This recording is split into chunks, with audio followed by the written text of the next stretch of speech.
Good morning, PEI. It's Anthony Delodder coming to you from our studio here at 175 Shakespeare Drive in Stratford. For the first time ever, we've got soon-to-be MMA legend, PEI's only, Jesse Heartz, a.k.a. Breakin Heartz. Let's get started.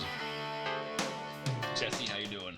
I'm doing good. How about yourself? I'm doing very good. So just like me, Jesse's never been on a podcast before. Never ever. First time. Lucky you, it's the first time for you. And episode 1 is I don't know. This is unbelievable. Thank you for saying yes. Yeah, thanks for having me. How's your day going? It's pretty good. I got to come off work and come here, so it's pretty good. I seen you limping in here. Yeah. What happened? Well, I had a fight last weekend, and I kicked his kneecap pretty good with just right at the tip of the foot, and I got an X-ray, and it potentially could be broken. Did you know during the fight that you're injured? As soon as I hit his kneecap, I was like, "Oh, this isn't good." So if you watch the fight, you can see I stopped kicking with my left foot completely. I just started kicking with my right. Oh my gosh. Yeah. Wow. Yeah. Okay, so this will be like a bit of that awkward silence in between when we're just so that'll all. No, it's good. I like that. Yeah. Where are you from? I was born and raised in Charlottetown. Was born in the QEH hospital. I live in a trailer park. No way. Yeah. How many brothers and sisters? I have one older brother who's 29, and I have a younger sister who's 11. Right. Yeah. And MMA, are they into that too, or? Yeah, and my father was a huge MMA fan growing up. He used to rent the DVDs when they first came out, the first UFCs. Yeah. From the time that I was 6, I started watching UFC. We used to stay up late and we watched GSP. That was kind of Who was his favorite fighter? At the time, at the very beginning, it was Tank Abbott and then GSP. Oh my gosh, you could knee people in the face when they were on one knee or two, like getting up. Yeah. There's no rules back then. You could kick in the nuts, everything. It was brutal. I remember renting VCR tapes. That's how we watched in high school. Yeah. Yeah. Oh, it's crazy. Kind of wish it was crazy. Still like that. To be honest, it looks so much fun. Why is it illegal here? What happened?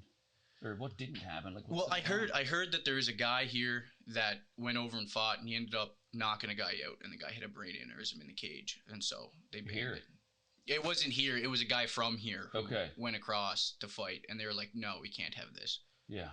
And the guy who had the brain aneurysm never fought again. Well, we got some pretty talented guys in PEI, but because we don't have that scene like a local cage, like our gym's working on it. We're talking to the government, trying to get a commission together, and we're going to try to hold some events here. What's your gym?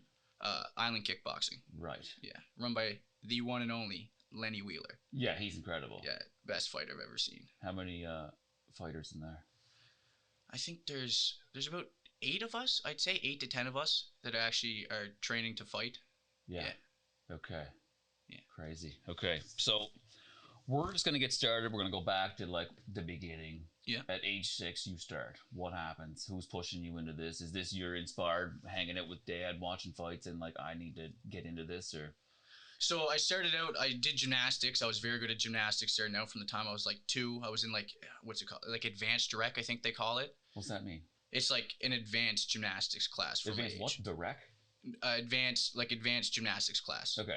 And advanced rec. And so basically I was in with kids older than me because I excelled at that. And then my father was like, "Well, I want you to defend yourself, be able to defend yourself." So he put me in judo at the age of 6. Cool. That's how I started. Oh my gosh. And after one practice, you decide, okay, I'm ready, and you jump in a tournament. What? Well, that was my father being like, "Hey, there's a tournament, like, let him go." My coach at the time, John Wilbert, he was very hesitant, and he was like, "I don't know." And then I went. My father ended up convincing him, and it's just kind of the rest of history. I got silver, and then I really hated losing, and ever since that, I just got a taste of victory, and you're like, I need more. Yeah, I got silver, and I was like, yeah, this is for me. So you win your first medal, you're age 6. 5 years after that, you've never lost a match. Are you competing every year? Or?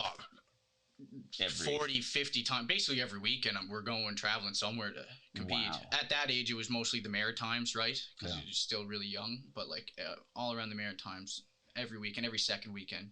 Yeah, so they pile hockey on top of that too, or other stuff, or what? I never played hockey or anything growing up. I just fought. I was just a fighter. Okay. Yeah. Can't skate. Can't skate at all. Yeah, no, I couldn't either. I used to go up to play pond hockey, and I just go up there to fight. Yeah. Yeah. I just thought there was something wrong with me because I tried skating growing up. I have 7 brothers and sisters, and all my friends played hockey, and I would put skates on. I'm like, I'm not a natural at this. Yeah. No, I look like if you put a giraffe in skates, that's what I look like on skates. I'm same. Horrible. Yeah. I used to be that kid that couldn't stop, so I just go as fast as I could at the puck, and I'd slam to the boards to stop. Right. Yeah. But you can do it. Yeah. You can start. I could start. We have Henry's my son. Did you meet him? No, I have not. No. He's 7. He's a really good hockey player, but we put him in skating at he was 4 or something like that, and he would cry going into the rink because he didn't want to go on the ice. Yeah. There's the F word. We're gonna work on that, but so anyway, we already paid for him to go through this, and he's like, it's at that point where you're like, do we just stop? He just doesn't want to do this, and then I discovered that when I offered to go on the ice with him, he's like, yeah, okay, cool, sure, but so it wasn't so much that he didn't want to skate. He's just kind of scared to be out there alone. I'm like, well, I can't skate either. I'm like, damn it. Here's the opportunity. I'll go learn with him. And then he's like one of the best players on his team, and he loves it. But that's the point of this is don't give up on someone. Sometimes it takes a shift. Yeah. Something simple like I'll go out there with him, and now I can skate. Kind of. Exactly. You can do it enough to get by. I'm still a giraffe, but I'm like a better version of it. Yeah. No, exactly. Anyway. 7 days a week, judo, boxing, wrestling from age 9 to 12. Yeah. That's insane. Yeah, that's when So now you're a mixed martial artist. You're not just in a judo, you're... Yeah, my father kind of prepped me from a young age to become a fighter. He put me in every single martial arts here and there, and then it ended up getting to 7 days a week, and then that got to too much being 9 years old, where I wasn't having any free time or anything. Yeah, so that's a lot. Yeah. This tells me someone's going to rebel at some point. That's what happened. I was just like, screw this, I'm done, right? I just stopped doing everything for a couple of years, and then jumped back into it at 13, 14. Right. No, probably 14. I took a year off. I was just like, that's it. I had no free, I didn't have any time to hang out with friends or anything. I was just training. I'd go to school, do my homework, and then go out with my friends. I didn't really do homework. I just kind of messed around for a bit. Yeah. Just a bare minimum or what? If that. So, yeah. If that. I was not good in school. I hated school so much. It's not that I hated the school part. I just hated the classroom and the material. Yeah. I really struggle with things I'm not interested in. Me too. If you're going to talk about something I've got zero interest in, good luck. Yeah. Me too. The only class I was ever good at, well, the other one, gym, but that's kind of easy, and history. I really like history, so. Right. So I really excelled at history. Foods. I love foods. They taught you how to cook in high school. I did that twice. I loved it so much. Yeah. I wasn't really in school that much in high school at all. Yeah. Dropped out when I was 15. A day like this, today it's sunny and 17. We're not there. Yeah. We're skipping. Yeah. I was just never there. What I used to do is, so my mother would give me lunch money, right, to go to school. Yeah. Drinking money. Yeah. Yeah. Well, no. So I'd go to school and I'd have the perfect time where I knew when she was going to leave for work. So it was right before class started. Yeah. So I knew when she left, I'd call a taxi. And before class even started, I'd just go home and have the whole day off. My mother used to try to beat me out of bed when I was 14. I tried dropping out when I was 14, but then the school called and they're like, well, you're not old enough to drop out. Yeah, 15 is it? Yeah, and they're like, we're going to call social services and get you taken away from your family because you're not so then I had to go back to school. I took 2 months off that year and I just messed around. I failed every class, but the way it works here is you don't really fail in junior high. You know what I mean? You just kind of go through. They're just you failed. Now, yeah, not when I was a kid. You failed. Yeah. Can you fail now or? Yeah, you can fail and get passed through until grade 10, and then afterwards you have to go back. I even failed grade 8. The only reason why I passed is my math teacher, who I actually really like, gave me a 50. He just passed me. Yeah. I love 50s. Those are if I get that that's 100 to me. Yeah, exactly. I was I passed. True. You should have seen me on tests. I used to just go literally a multiple choice test. I go A, B, B. I wouldn't even look at the test. Passes in 30 seconds, be done. Leave the class. Good job. Yeah. Yeah, there's some luck involved with school. Yeah. Oh, yeah. I heard story after school. I never really talked to people about this when I was in school, but I heard now as a grown up, people I've heard them say, I've cheated my way through high school. I never even considered that. I don't fail or pass. I don't really give a shit. Yeah. This does not matter to me. Yeah. I ended up just the time that I was in school, I used to just get suspended every week. Yeah. You didn't care. No, not at all. I just go there for fun. I got suspended probably 10 times I used to hit on school teachers back in grade 8. I'm told that's frowned upon. Yeah. Both ways. Yeah. And just stuff like I used to. One time, they're gonna charge me for it. They got the police officer, not for that, but for So I used to go in, and when my friends would be in class, and I just wouldn't be in class, right, because I hated school, they'd have a substitute teacher in, and they tell me that this student isn't here, and there's a substitute teacher, so they don't know the class. So I used to just go into the class and pretend to be that student, right, just for the class, just mess around, right, with my friends. And one time I went into the class, and they had to take a test, and I already said I was this guy, right? Right. So I was like, well, I have to take the test now, right? But the only thing that saved me was I wrote, instead of this guy's name, I won't say his name, but I wrote Kyle instead of this guy's name. So when they took me to the office, like, you just impersonated a student, you just affected his grade, this is illegal, we're going to charge you. And they're like, you pretend you're this student. I was like, no, I didn't. They're like, yeah, you did. I was like, no, I didn't. They're like, we'll go get the test. I was like, go get the test then. Yeah. And so they went and got the test, and they looked, and it said Kyle on it, and they're like, you're suspended for 3 days, get out. Who was Kyle? Just a random name that it came up. Easy to spell. Just something stupid quickly that saved my butt in the end. Would you think it would be like, when did you have your first drink? 17. It was, I didn't So drink. You weren't drinking at that point in time. For me, like, I lost interest in school. I'm like, I had my first taste of alcohol, like grade 8. I'm like, oh. Yeah. There's a little bit of an escape here. Yeah. I don't like school anymore. Yeah, I never smoked weed, never drank, I was like scared of all that stuff. I didn't even go to a party until I was 17, right after Canada Games. Like, I was like, straight goal oriented, like crazy. Yeah, that's all I did. That's all I ever thought about. Yeah, even now, that's all I ever think about is just fighting. Wow. I don't do anything that doesn't have to do with fighting. I'm not interested in it. You gotta work. Grind, baby. You gotta grind. Yeah. Sacrifice who you are now for what you will become. Absolutely. Yeah, that's what I do. We're gonna get there. Yes, sir. Age 11, you're athlete of the year for what? Judo. That was my first time. I won it again when I was 15. Okay. Yeah. So the way it works is it goes on point system. Whoever has the most medals, the most first place, or just placings in like high level tournaments, wins it. So I won it twice. Wow. Yeah. I won nothing. I was in there's 8 kids in our family. There wasn't much money, right? And my dad died when I was 11, so I think track and field was free. Mm-hmm. I think, but you still had to get there. I mean, oftentimes we didn't have a card, but I remember like it was my turn to race. I don't know, it was 300 meters or something like that, and then mom and dad pulled in the station wagon with like Joe Louise and all this junk food before my race, and I raced. I might have got, I want to say, 20 strides in, and I got cramps in my stomach, and I didn't win. But yeah, I still remember some guys from that race, and I kind of want to like challenge them now. Yeah, like, I'm gonna do it right now. But I did track and field too a little bit, just for school. I was never very good at long distance, but I'm very explosive, so I was really good at the 100-meter sprint. I used to do it in Converse, really 2 small Converse, because I couldn't afford to buy like track shoes, so I just wore like these.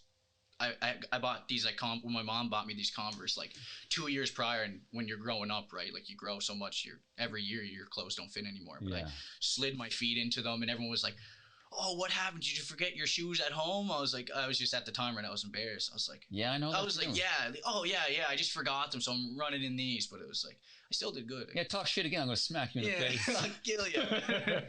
I remember. I think my mother got these shoes for me in Surrey, and you're talking about Converse. These ones were called Con. It wasn't Cons.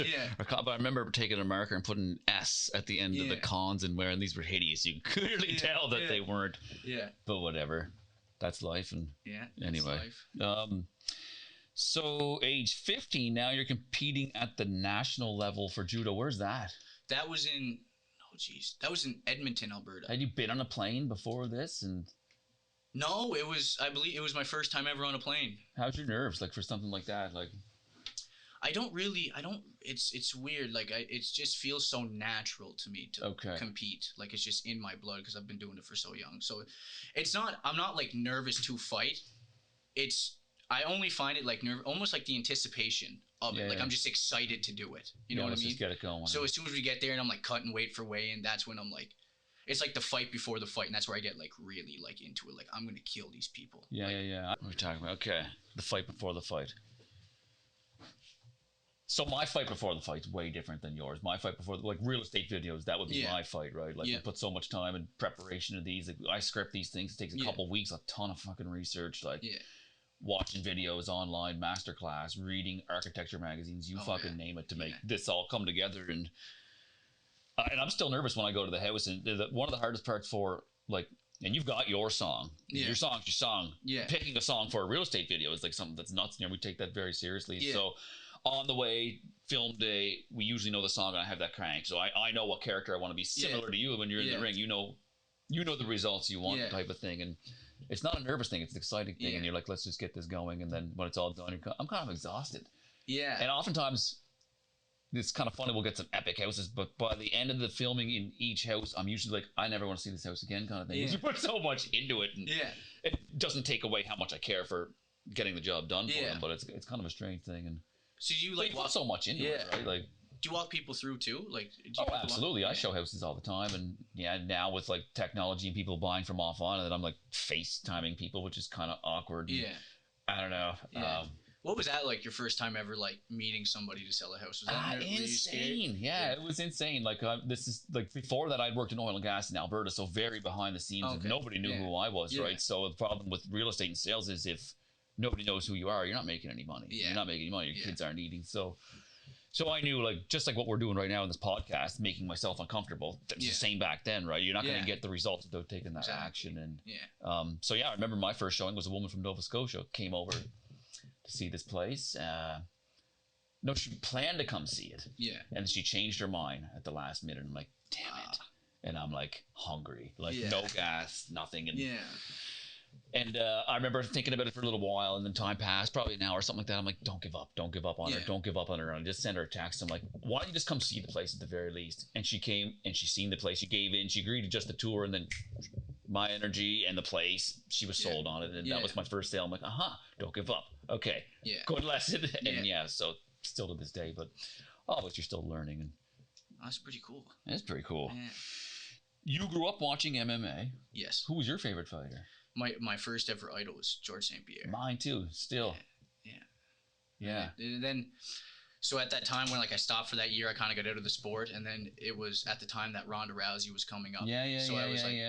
So I kind of like fell in love with her, and she was like good looking too, right? She had like, the it factor, right? And then I started. I forget what fight it was. It was maybe Max Holloway when Conor McGregor fought. I was like watching that, and I was like, this guy. That guy. This guy is the guy. The whole extra level. Yeah. And I was just like hooked. Immediately with Ronda Rousey, undefeated, Conor McGregor coming in there. He's just he's saying exactly what he's going to do and just going out and doing it. And creating a buzz. Yeah. George St. Pierre, like, I remember him like before he was on the winning streak and he was losing to like Matt Serra and BJ Penn, Matthews. And then you see those losses and how like, the losses are just early on, then now it's all victory after that. He didn't lose to BJ Penn, but he lost to Matt Hughes and Matt. He had a thing with Matts for some reason. He liked to lose to Matt. Anybody with an M. Yeah, but he's one of the only people that really he avenged every loss he ever had. Right. Like, you know what I mean? He didn't stop him. He learned from his losses, came back, and just annihilated them. In the rematch. He's right. Like, it's. And we talked about this before. Like, we'll talk about your fight in a little bit, your last one there, but like, it's not win or lose, it's win or learn, and the same as us. Like, you lose a fight, I'll lose a sale, someone will cancel a listing, and for some reason we just won't. All the work we put into something didn't actually pay off at that point in time, but you look back on it and you're like, now we know how to improve. I'm happy that happened, because that's never going to happen again. We're going to get better from this, and like, watch out, because it's so true, and this keeps you young. I'm almost 42 now, like, and I still feel no, it's great. You gotta, I always look at things in like retrospective. Yeah. Like all the things that happened in my life at the time, right? You're going through a rough time and you're thinking like, this is horrible. This is the end of the world. I know. But then you look back on it and it's like, this is exactly what needed to happen. It happened for you. To make me who I'm going to become. Exactly. We did a video on that. It happens for you. It didn't happen to you. You're not a victim. This happened for me. How are we going to get better from this? And how do we prevent this from happening again? And now, as a father, I look at it, well, now how can I teach my son so he doesn't have to endure that I had to go through? Exactly. Anyway, so he's 7 and I teach him a lot. Like, I think he'll be just fine. But and my daughter, she's 9. But anyway, I kind of wish they were here. They would love to be here. They would be snickering in the background. And I love to meet them sometime. You probably will. Ringside. Let's go. That's awesome. Okay, so 16, you're wrestling in the Nationals. It's time to cut weight. What the F happened? So it was kind of just me being young and stupid. Yeah. And I was like, I forget, I was like 195 pounds. And it was getting That's big for a guy your height. Yeah, but I wasn't like fat either at this point. Yeah, like I was like bulked. pretty lean. Like I don't lift weights anymore. Like I haven't lifted weights in a year. Okay. And so at the time, like I was lifting weights, I was like 195, and my coach comes to me. He's like, "Listen, you're not gonna end up competing at nationals." I was like, "Yes, I am." He's like, "No, you're not. I'm not gonna let you." I'm like, "Yes, let me do it. I'll make the weight." Yeah. And I had to fight at 167 pounds. Like, what's up? Because I had to fight at 167 pounds. Right. So this was on like Saturday or Sunday that I started the weight cut. So I ended up doing in total you something. You dropped the weight of like a 4-year-old kid, like. Yeah, I ended up losing 30 pounds and like it ended up being like 5 days. Crazy. And it was horrible. Like I remember I stopped eating and drinking 3 days. Yeah, 2.5 days before the weigh-in. I was on a bike in a turning up the bath as hot as possible, putting Epsom salts in it so you sweat. Out of that, 20 minutes in that, back on the bike, interval training for 20 minutes. I did that for 2 days straight. No eating or drinking water. Nice. I got to the point where people were dragging me into the bathtub and dragging me onto the bike.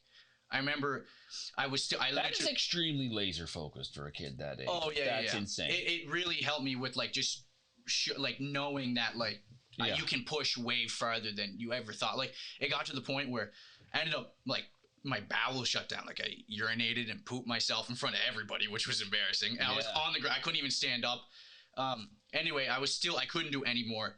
And they ended up dragging me to the weigh-ins, and there was like 1,000 kids lined up waiting to weigh in. And I was like, I couldn't even like stand up. So I like sat down on the floor. I'm like laying on the floor, like hoodie on, and I'm still overweight at the time. So I'm still thinking like, if I don't make weight, like, because my coach put it into my mind, he said that no one's ever missed weight before. Right. Like me coaching. So you can't be that person. It's still in my mind. I still live by that. I'm either going to make weight or I'm going to die trying. It's just that simple, right? I understand. But anyway, so I ended up I started like gagging, right? So I was like, I need help. So there's more weight coming out. Yeah. So I went to the bathroom. So I started puking. I was like, I got to poop again. So then I ended up starting to poop. And then I ended up puking as I was pooping. And I did that for an hour and a half. And I was like, I was so long that all 1,000 people were already waiting. They were just waiting for me. I ended up getting on the scale, and I remember weighing in. I was 0.1 under the weight that, like, the maximum weight that I could be. And I almost started crying. I like hugged the commission. I was like, I like ran to my coach. Well, not even ran. I was like all over, and I was like, give me the water. And I just started chugging the water, which I shouldn't have done.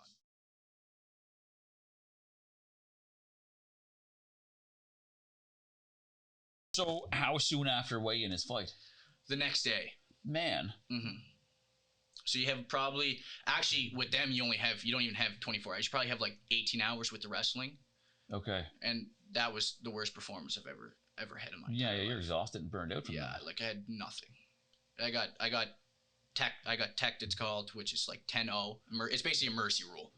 Probably why your coach didn't want you to cut that much weight. Yeah. But I learned my lesson. I do it very smart, and it comes off. Like I only end up cutting, like that day alone, that last day, I cut like 13 pounds. Yeah. And so now I'm cutting like for my last successful. You cut the weight that you needed to, but it just didn't. Yeah, like now, like for my last fight, I just said I cut like 6 the day of, which is like no big deal. Okay. Yeah. So we're gonna talk about support. Mm-hmm. You got your mother, your father, brother, sister. Yeah. They're very all in, on board, number one fans, or what? Yeah, my mother's cheering loudest, mom or dad? My mother can't watch me fight. Oh, really? She's never watched me fight. Okay. She's horrified, especially now MMA. She wants you to win, but she wants me to win, but she can't watch the fight. She's too scared, especially with MMA now. It's like there's not a go at all, like because there's blood, you can get knocked out. Yeah, you know what I mean? It's high risk, high reward sport, right? Yeah. My father has always been there, taking me to every tournament. He loves it. Loves it. If I'm getting punched in the face, she's like, let's go. What's mom saying? So it's fight day, you're leaving the house. Oh, she's so, like, the week of the fight, she's so nervous. She's like, please, Jesse, just don't get hit. Don't do this. Don't do that. I'm like, listen, I'm not going to try to get hit. I don't want to get hit. Sometimes it happens, you know?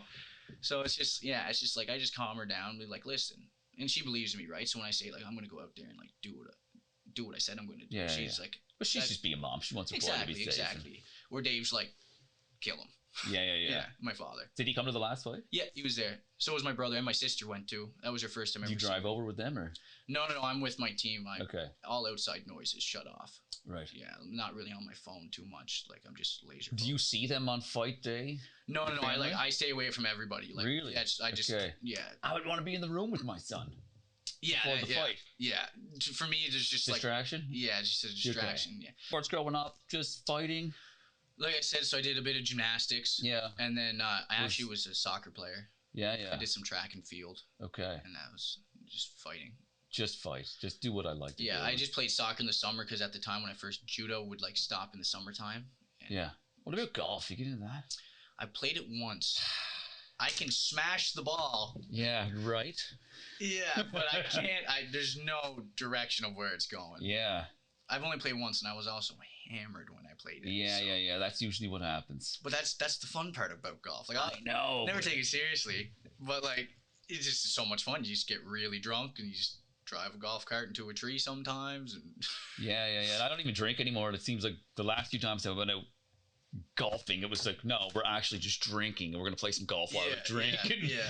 So I don't know. My kind of idea of golf, I think, is more like 6-7 o'clock with coffee and getting out there and just taking a break and shutting my mind down for a bit. But even that I can't do. I can't imagine committing to like 3+ hours of something. Is just, I don't know. That's why I don't watch NHL, because I just can't do it that long. Yeah. But I'm a driving range person. You take me to a driving range, mini you just I love mini putt. They closed down the nearest one here. That's more in the mall in the basement. What's like $6, I think, or something like that. There's a ghetto blaster in there. You know what that is? No. Like a boom box. Oh. And crank the radio. You said it's in the mall. Yeah, in the basement. Which mall? Downtown. Confed Mall. Okay. Yeah. I'll have to check that out sometime. You probably won't. I will. Some date nights, you know? I know. How many fights do you think you've had in total? Over 200. Over 200 Well fights. over 200. That's crazy. How many times have you been punched in the face? I've never been punched in the face yet. Never? Yeah. I've had 3 MMA fights so far, and I've never been hit yet. Amazing. Yeah. But it's coming. I'm ready for it. You just learn how not to get punched in the face. Yeah. Sorry, Mom, it's not coming. It's not gonna happen. It's not coming, I promise. So you're 16, 17. You're competing in the Canada Games. Where was that? That was in Winnipeg. Okay. That was a really. What's Winnipeg like? Yeah, nobody in Winnipeg's watching this. No, yeah, it's not great. I just think the whole atmosphere of it was cool. Yeah, the whole atmosphere of it was cool. It's kind of like a kids version of the Olympics. Yeah, happens once every 4 years. We were on a university campus. I forget the university. Okay. But it was really cool. Like, it was just, they had like females in one dorm, males in the other. It didn't really work out that well. Right. Yeah, it was just like a party there. No way. Yeah. Okay. I never indulged because I was making weight. Of course not. Yeah. Yeah. Why would you? But a lot of island pride right then, like that. Oh yeah. Oh yeah, it was crazy. It was really cool too. The closing and opening ceremony, they marched you out, and there's like in a stadium, like the Winnipeg Stadium that like their football team plays in. Cool. And like there's people there cheering you on, and you're just like, wow, it's kind of like the Hunger Games. Yeah, you're sitting there like, hey everybody. Did you have the island flag with like that line? Yeah. I almost got to be the. Have you ever seen a lion in PEI? A lion? Yeah. No. Isn't that like it's on the bottom of our flag? Oh yeah, okay, yeah. Yeah, I don't think we have any left or ever. We never. It's fox. I see some fox.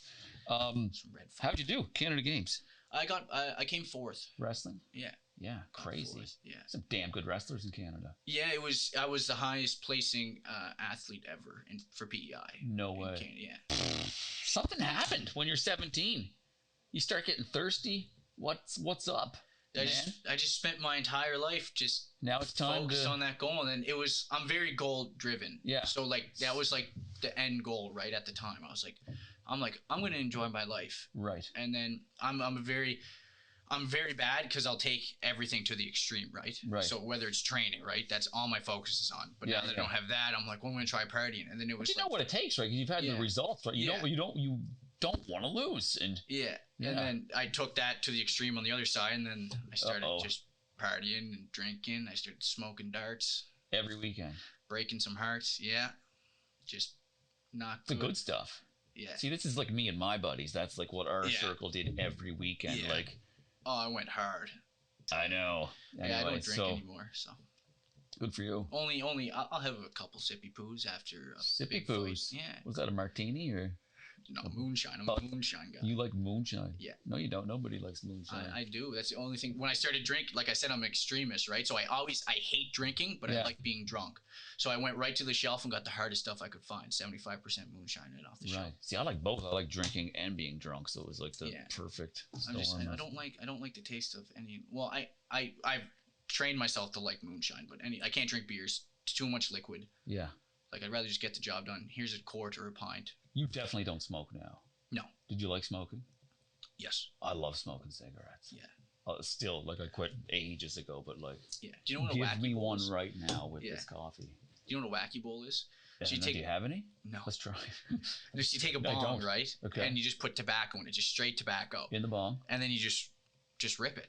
Yeah. And then it gives you the most insane head rush you've ever felt in your entire life. Yeah, that's what hooked me in the beginning. Yeah. Was my buddy Brody and I. His father had like a farm barn with a loft in it. We got our hands on his grandfather's pipe. Yeah. And his pipe tobacco. We went to the barn and had a toke of it, man. We're both head rushing and buzzed and like, having a great time. Yeah. So that quickly turned into a cigarette addiction. And yeah.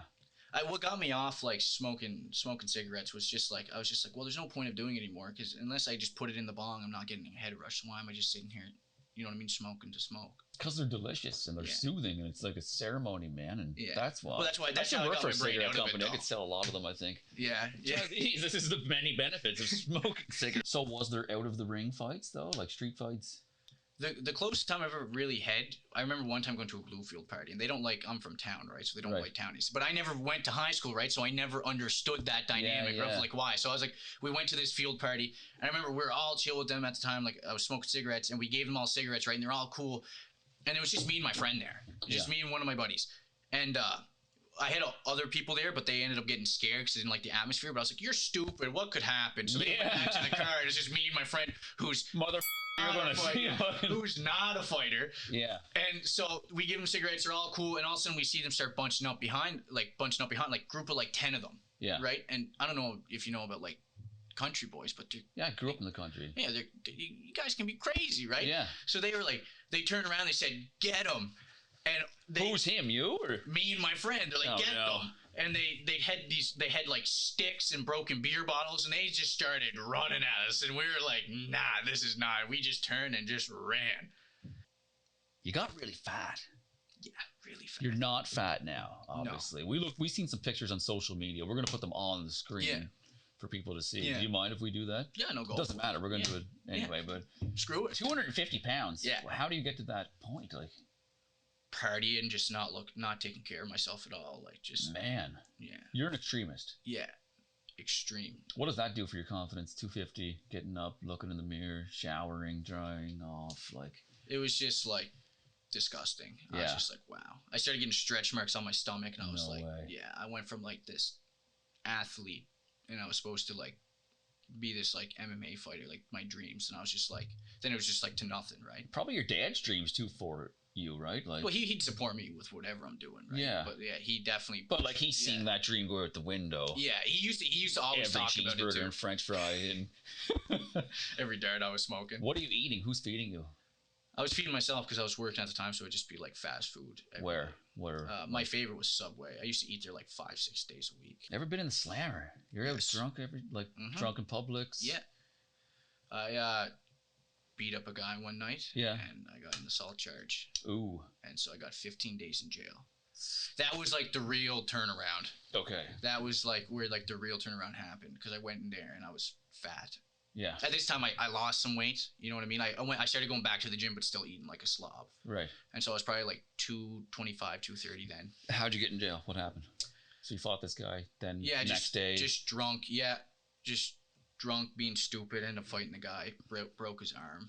Okay. And because I picked him up and suplexed him onto the ground, onto a hardwood floor in a house, and then I threw him through a wall, apparently. I don't remember throwing him through a wall. That's scary.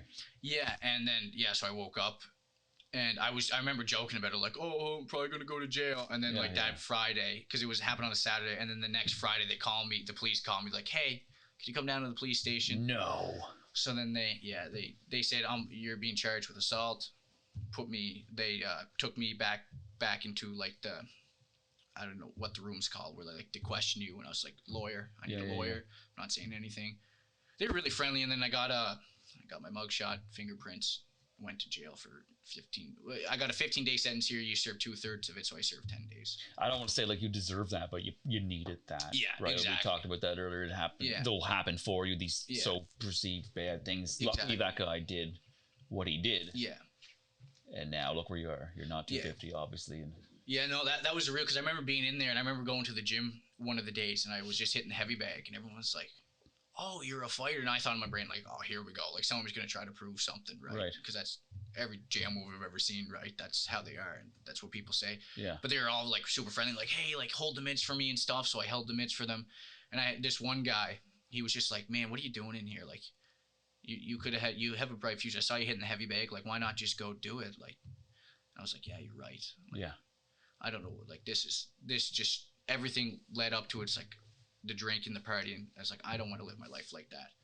And so as soon as I got out, I heard Lenny was opening up a gym, IKB. And I went down there one of the first days it opened. And the rest is history. How old are you then? You're in jail? 20. Oh my gosh, your parents. Last November. Did you tell your mom about that? What? You had to tell your mother, I'm going to jail? Yeah. Oh my God. Yeah, well, they didn't believe me because I was in the courthouse and they sentenced me, and I was like, at the time I had a girlfriend too. I was like, yeah, I'm going to jail.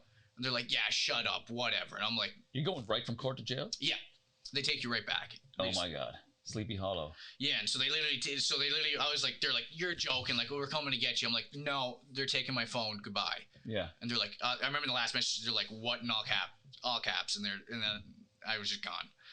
Wow. Yeah. Well, good thing that happened, because if that didn't happen, who knows, that might next drunk punch could have killed somebody or something like that, right? Exactly. Yeah. Yeah. Well, I'm happy you came out of that. And for your mindset now, what are you doing?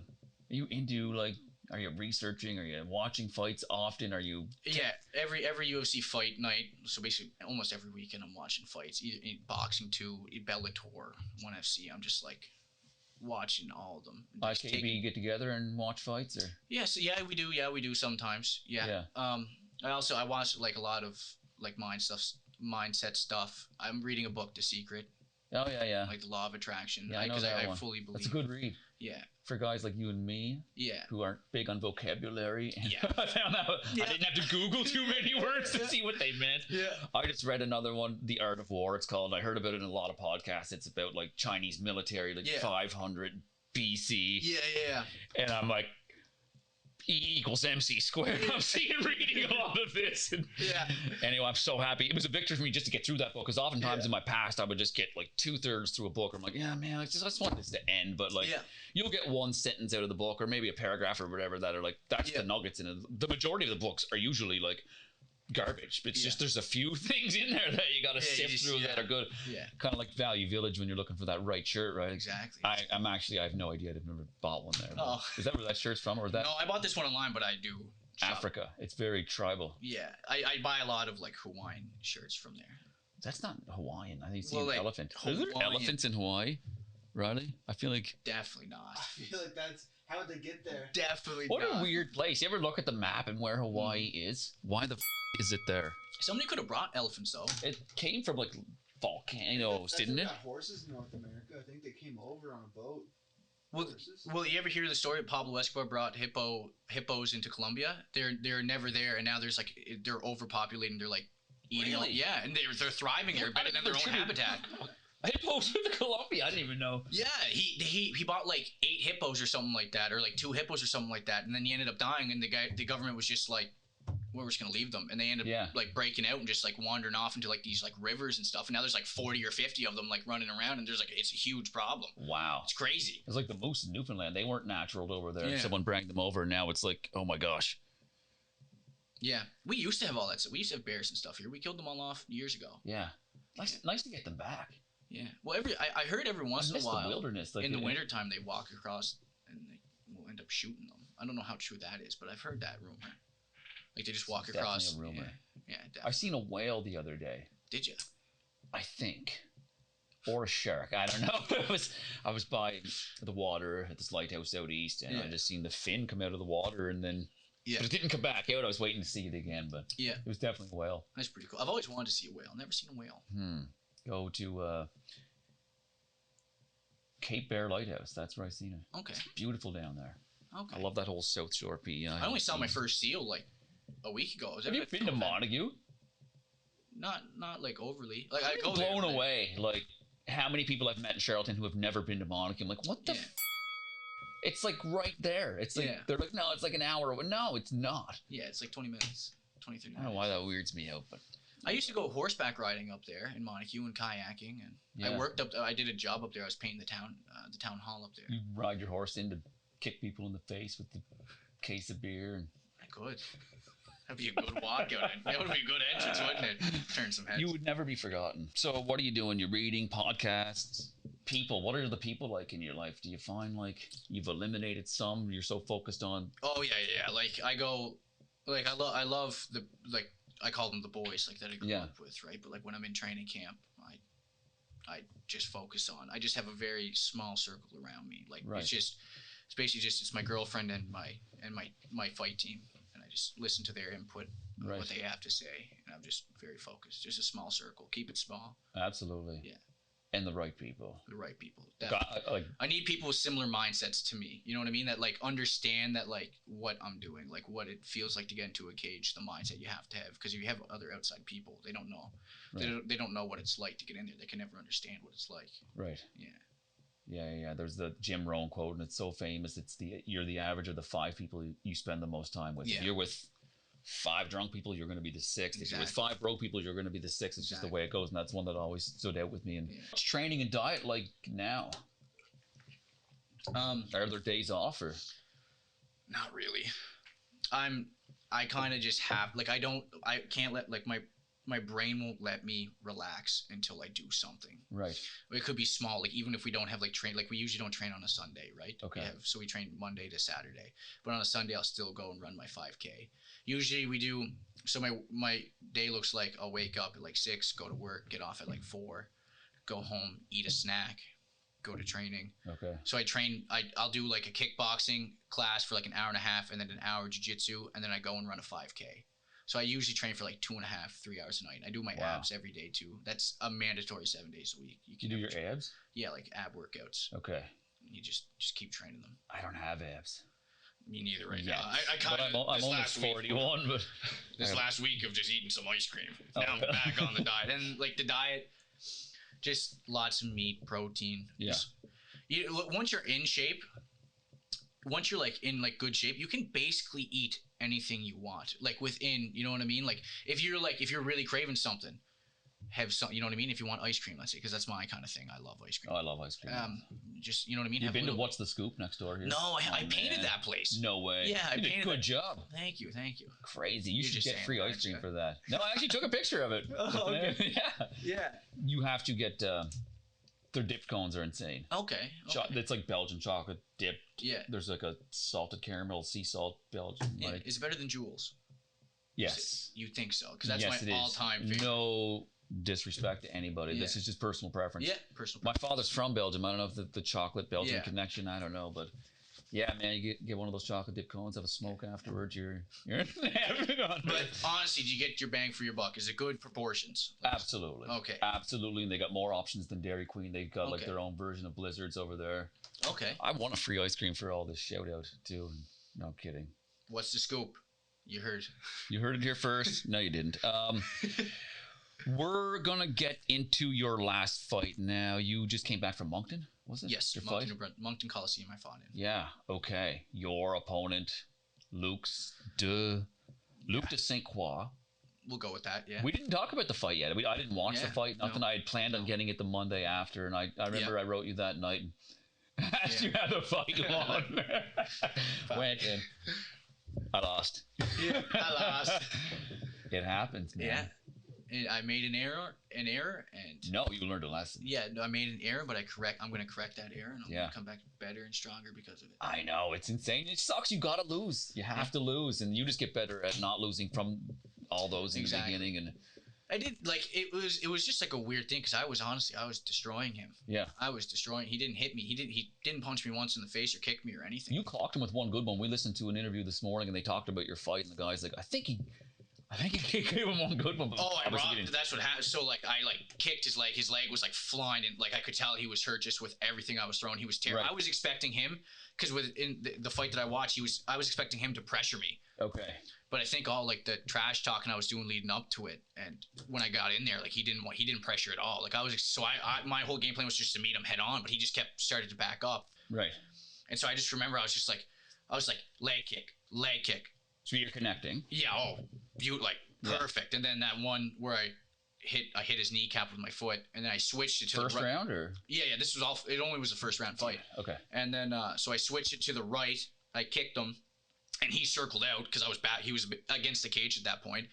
And I just remember I just went boom with a left, like as hard as I could. And I just saw. You're a southpaw. Right? Yeah, I'm southpaw. And he was just like, I saw him and he got rocked, right? Really? I sliced him right open bad too. And I was like, oh, I'm hungry. I want this. Okay. Yeah. So then that's when I was just like, boom, boom. And I hit him again, but I overextended, right? Yeah. I was planted on my front foot too much.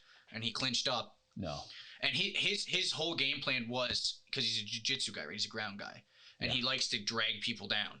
So he gets me against the cage, and he couldn't take me down, because I'm a wrestler, right? Like, I have really good defense. And he needs you down at this point, though. Yeah, he needs me down, because he was rocked, like he was hurt. And then, so I actually ended up throwing him down onto the ground, have an overhook, and it's called Uchimata in judo. Okay. I forget what it is in English. It's like major leg sweep or something like that. So I had an overhook, and I grabbed his tricep, and I threw him over. But what happened was I didn't get him fully over. We kind of like hopped a bit. It wasn't like a clean throw. And we kind of ended up in like this, we call it 50-50 position. Okay. And instead what I should have done, I should have held on to that. What's the 50-50 position? Side by side? Yeah, you're like side by side and one has an overhook and one has an underhook. It's like a 50-50 position. Gotcha. Because either one of us could scramble and get on top. And there's blood everywhere at this point in time. Yeah, he's gushing blood. Yeah. But for some reason, I just decided to grab his head like in just that was the error, right? And then he's gonna slip. And then he just wrapped his leg around, like got his hooks in, and then from there he just put it in. He couldn't get it right away. Like he tried it, and then he couldn't, and then he cranked on my face and slid it in the other way, and that was the end of the fight. Yeah. Damn it. Never again. Never again. I love it. Yeah. I mean, it's where you learn like not to get punched in the face, right? We're getting punched in the face with this now. Yeah, you gotta learn how to dodge and slip. Talking about your last fight. Oh yeah. Oh, okay. Right, you're slipping 50-50. Yeah, I was in 50-50, and then I grabbed his head, which was just stupid. Yeah. And then he just took my back and choked me. What should you have done? From there, I should have just scrambled. Go get him up. Got up. And then you're a wrestler too. You got ground game, so it's not like you couldn't defeat him. We trained this too. When he was on my back, what I should have done was I should have put my arms out because I just was sitting on my elbows and knees. Right. I should have put my arms up, put my head down, got up onto my hands and my feet, and then it's basically just like shimmying. Like you sit there and you start like shaking, and they slowly start sliding off you, and then you can grab the head and you got blood and sweat at this point in time all over both of you guys. Yeah. So, but he's also a pretty accomplished guy too that you fought, right? Like we were both 2-0 at the time. Yeah. Crazy. Yeah. He's a jiu-jitsu guy too. Competes in high-level tournaments. How old is he, Luke St. Croix? I think I'd say he's probably like 26. How was the stare down in the ring? Intimidating, intense. He was terrified. Really? He was terrified. During the weigh-ins, for some reason he decided to pick. He sat right front row, right in front of the scale. So I'm like, well, I'm gonna have to just look at you now. So I got undressed and I sat there and I was just like I'm coming for you. And then he wouldn't even look at me. He just kept looking down, and I was just like, oh, I have you. I should have won, but I made a mistake. Correct it and keep going. So what's the after fight emotions? The other guys had a good night, Fabian and it was just like, well, that sucks. And I was like, can I see the fight? Ref raises the other guy's hand. Now it's time to walk out of the ring. My first thing, what's that walk like? I don't ever get to talk to people about this. So it's awesome to have you here So you walk out and you immediately have a commission guy run over to you. And he's like, he's like, what's wrong? Like, are you okay? And I was like, I was like, yeah, did you watch the fight? I didn't get hit. I'm completely good. Right? And didn't talk about my fight. Yeah, you don't have a mark on your face. Yeah, nothing. Yeah. And he was like, okay. And this is the funny, they just get hand down suspensions for like no reason. They're like 14 days. Why? Just, that's what they do. They just, no matter just if you have. You had fights or? Yeah, just to make sure like you recover. Yeah. 14 days ain't that long. No, it's not long at all. Yeah, not long at all. But it's just like random, right? It's like, oh, I didn't get punched in the face and you're giving me 14 day. But it's whatever. And then, so then you go back, I just went back and I just grabbed my stuff, went out, grabbed a beer, watched my fight back, watched the fight play out, went home, showered, had a couple drinks with my friends.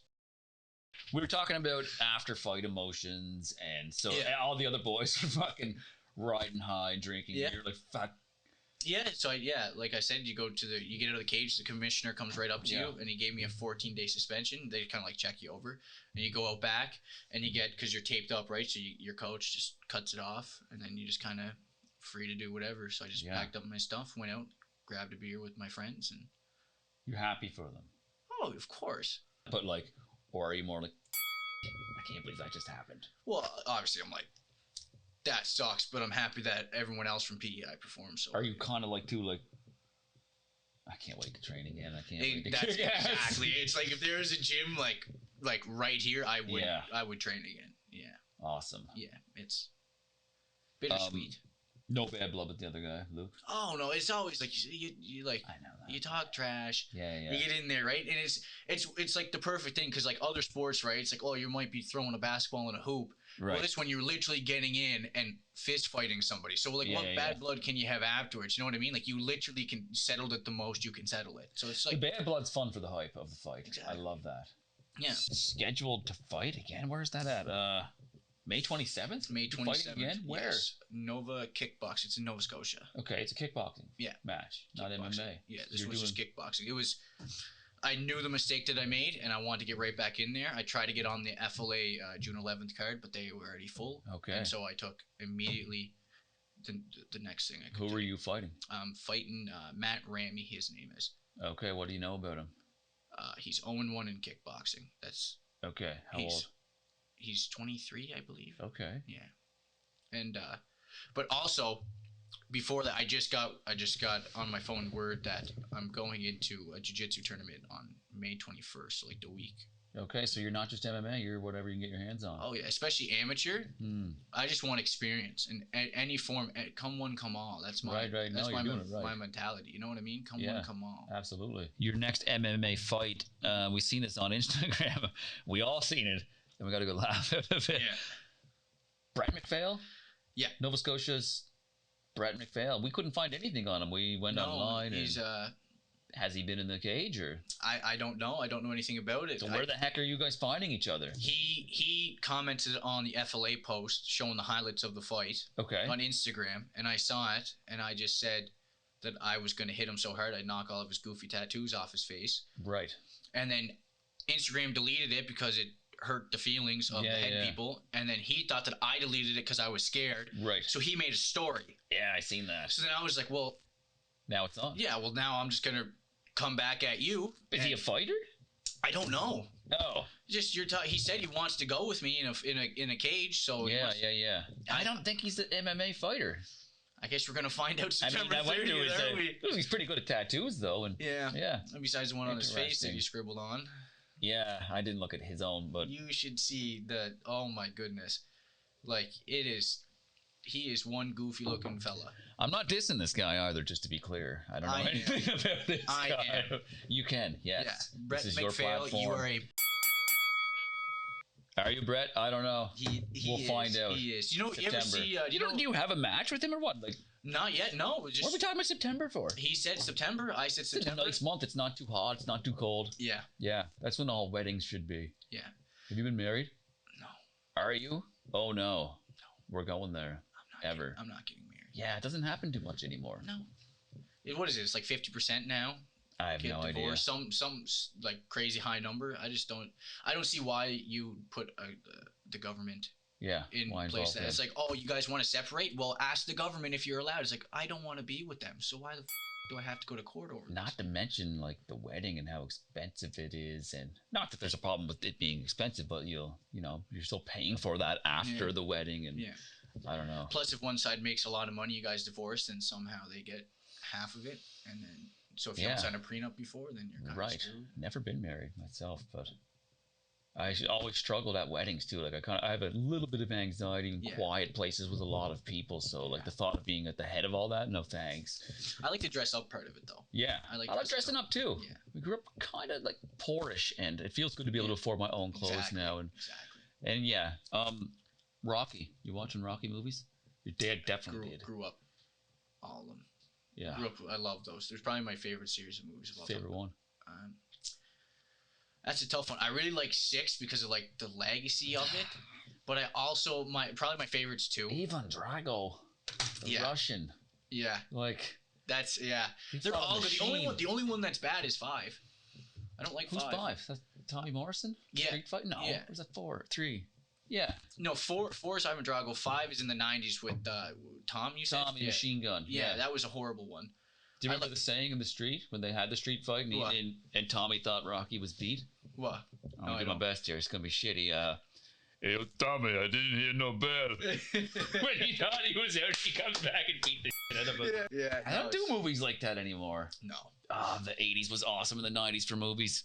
Kickboxer, Jean-Claude Van Damme, just... Sylvester Stallone had some great movies, Rambo. Yeah, good stories. Do you see his... He wrote Rocky, too, right? He wrote all of his movies. I'm pretty sure that he was in. He wrote them all, and... His story for Rocky's, he had to sell his dog. He had no money, nothing. Yeah. He ended up buying the dog back, but he had no money, and he sold it eventually. Yeah. And he filmed that entire movie in 30 days. My story is nothing like his, but very similar in some ways. Yeah. Like before real estate, I sold everything. I had nothing. $1,000 Honda Civic. That's a fuel light on and no gas, and had to come up. Oh my gosh! But you see it all in your head first, right? Once you know where you're going, the getting there part's the fun part, right? You know it's gonna be hard, and nothing will stop you. They'll try. Yeah, exactly. Yeah, then you know you're onto something when people are like, "No, you shouldn't." I'm like, "All right, I'm gonna show you." That's why I have a tattoo. It says, "Enjoy the little things." Always remind me. Just take that step back when you're just like, "I just want to be this." It's like, well, enjoy that you just grinded out this practice. Now you get to go relax and like have an ice bath if you want. You know what I mean? Right. Enjoy the soreness, right, and this journey up to it, because the fight game's such a short game. Right. You know what I mean? But life is short. Like exactly. I lost my father when I was 11, so that was a big, sucks losing your dad, obviously. But like that instilled in me, like, oh my gosh, this could end any time. Take this seriously and make sure it counts. And I feel like I'm doing that. I feel like you are too. Yeah. Yeah. Well, I almost lost my father. Is that right? He almost lost him. He said 3 heart attacks, and 2 of them. What? 2 of them happened in my house. One time I came home from my friend's house. I heard him come home. He used to do security. Right. And I just fell asleep. Right. I was like, I'll talk to him in the morning. Right. And all of a sudden, at like 2 a.m., I hear my mother come down, and she's smashing the door like, Jess, you need to come help. There's something wrong with Dave. That's my father's name. There's something wrong with Dave. So I walk out, and he's on the floor in the living room. He's not breathing, and he was dead on the ground. And I ended up doing CPR until the paramedics got there, and I watched him get defibrillated 13 times in the house. And they actually came over to me and my mother, and they told me, they're like, we have 3 more tries, and after that, like, we're just gonna give up, and he's dead, like, he's gone. Wow. And I remember my mother Natasha was freaking out, absolutely freaking. I'm holding her back, right? The typical like, oh, Dave is like, please, and then try to be nice, like, get the away from them, right? Like, let them do their job, right? Yeah. And finally, I think it was on the second try out of the 3, they got a pulse. They almost gave up on him. Awesome. And then that was the end of it. And then they ended up taking him in the ambulance. The pulse dropped. They had to do it again 2 more times. They got to the hospital, went over to St. John. They literally didn't give him any. They're just like, they put some stints in. They said, you're going to be fine. Sent him home. 4 months later, it happened again in my front yard. And this time my neighbor had to do the CPR. And then he got a quadruple bypass. And now he's doing good. Wow. He's going to take it easy. Yeah, he's taking it easy. Did he talk about anything like while he was technically dead? Did he experience anything? Any stories about that? No, he said he didn't really. He was I remember him tripping though. He told me stories about when he was like the meds they gave you, like afterwards when he woke up. Right. He said he was just thinking crazy stuff. Okay. He thought like everyone was gonna kill him, like just crazy stuff. Yeah. Everything okay, Roddy? Yeah, just making sure that's recording. Oh yeah, that's good. Screen timed out. Anyway, it's getting near time to wrap this up. Where can people find you if we want to follow your journey and what you're doing? You're on social media, obviously. Yes. Instagram. My Instagram is Jesse Heartz. Okay. Yeah. With a Z? Yeah, with we'll a Z. put a link to that in the description or somewhere, Perfect. anywhere. Yeah. So is there room in Island Kickboxing Academy where you train with Lenny for more people to get in of all different ages? Yes, we have different we just opened up a new gym. We have different classes set up. So there's beginners classes. So like people that are just trying it out. So it's not just like you come in and there's a whole bunch of fighters and you're overwhelmed, right? What does it look like for a parent of, like, let's say someone who's in grade 1, they see my son's got a lot of energy, he's strong, and you see the potential in him. What does that look like? What's the first step to getting somebody into Island Kickboxing Academy or any gym for that matter? Just come on down and try. You just gotta come in. You can watch the class. Like if you have a really young, you know what I mean, young kid, you can come in and watch to see how it likes it. Lenny's a great coach. He works great with kids. He has kids? He does not have kids. Okay. Dog? He's a dog. Yeah, I love dogs. You guys have a dog? I do, yeah. I have a purebred boxer. Don't see many of them around. No. What's his name? Bocephus. Never would have guessed that. What does that mean? My father named him. It was after Hank William Jr. It's something to do with Hank William Jr. It's in a song or something. I should look that up, Riley. Yeah. I just want to take a moment to thank you for coming on here. This is our first podcast ever. We've had no practice on doing this, and this was, like I said, something that's been a dream of mine to give back, because I take that without this information for me in the beginning of real estate, I wouldn't be here right now. So no, this is great, and thank you for having me. This is my first platform I've ever got to be on, so we're very privileged to have you here, man. So good luck in the fight coming up, and everybody make sure you follow Jesse on his journey, Jesse Heartz on Instagram. We'll see you on the next podcast. Thank you for tuning into this one.